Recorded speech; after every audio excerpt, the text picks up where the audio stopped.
trip the other day. A man walked into McDonald's and ordered an Egg McMuffin and a chicken sandwich. Was he that hungry? No. He wanted to see what came first, the chicken or the egg.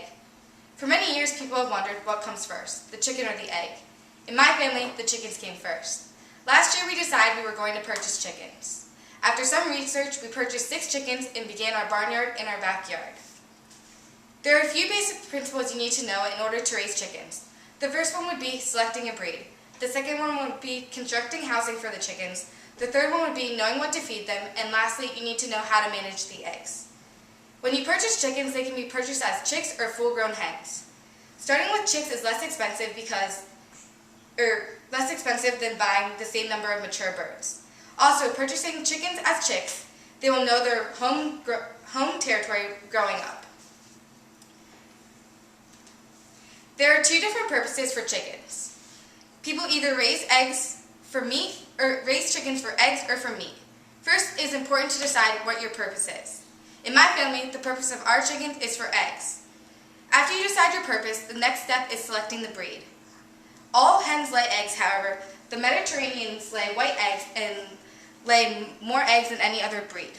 Rhode Island Reds are the brown chickens and they lay brown eggs.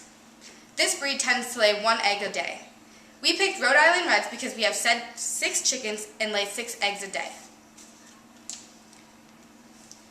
Chickens that lay eggs are scrawny because they put all of their energy into making eggs. For people who choose meat chickens, they prefer to raise white feathered breeds because they look cleaner than dark feathered birds after plucking. Also, the best breeds for meat grow plumb fast.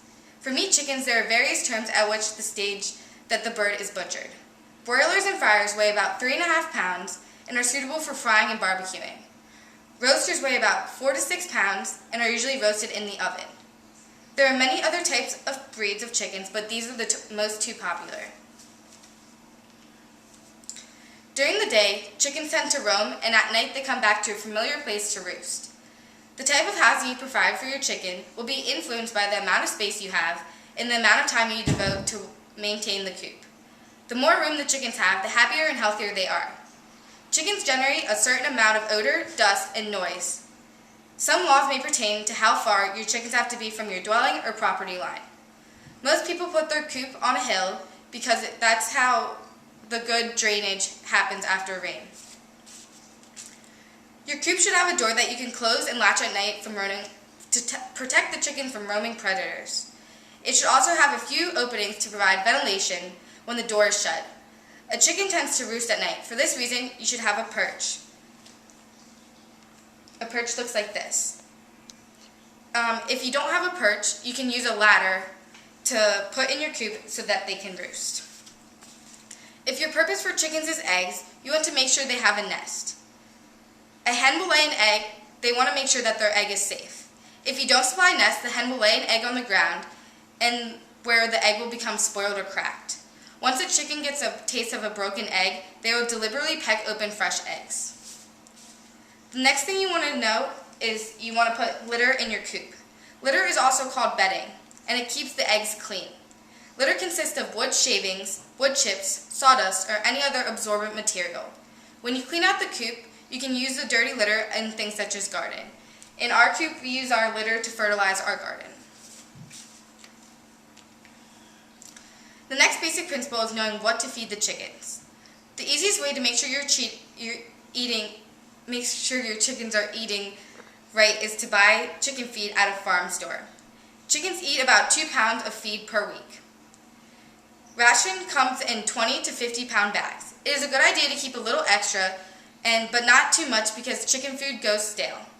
Chickens love cracked corn or mixed grain called scratch. This can be viewed as chicken candy.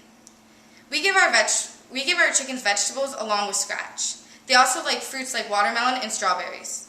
You can tame your chicken by throwing down some scratch every time you visit your chickens, and pretty soon they will learn to come to you. In your coop, you want a feeder. Eating is a chicken's main activity. They like to peck a little here and there. When picking a feeder, you have to pick one that has a large enough feeder that you can leave in enough feed for the week. You want a feeder that is designed to discourage the chicken from sitting on top and messing with the feed. In our coop, we hang our feeders so that's another way that you can discourage them from sitting on top and messing with the feed. You also want one that has edges or rolls to keep the chicken from billing out. Billing out is a habit the chickens have because they use their beaks to scoop the feed onto the floor.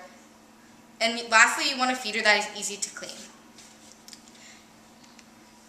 An egg is at its best quality the moment it is laid, after which it gradually declines. Properly collecting eggs slows that decline. You should collect eggs often so that they won't get cracked or dirty. Also, frequent collection keeps the eggs from spoiling in warm weather or freezing in cold weather. You should try to collect the eggs once a day. Since eggs are normally laid in the morning, you should collect them around noon. If you plan to eat or sell the eggs, you should put them in the refrigerator as soon as possible. The egg racks on the door is not a good place to store your eggs. Every time you open the door, the eggs are blasted by warm air, and every time you close the door, the eggs are jarred. The best place to keep the eggs is on the lower shelf because that's where the temperature is the coldest. Raw eggs in a carton on the lowest shelf can be kept well for 4 weeks. When you collect eggs, you may notice the different sizes and shapes. You can also notice in brown eggs that there are different shades. Over the past year, we have found it very interesting to look at the different shades of the brown eggs. In conclusion, after researching and experiencing myself, chickens are very easy animals to raise. Not only are they easy to raise, but they get along with other animals. I have 3 dogs and we have no problems between the chickens and the dogs.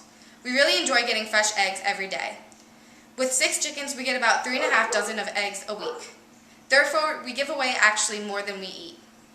Now that we have experience with chickens, we are looking forward to expanding our barnyard and our backyard.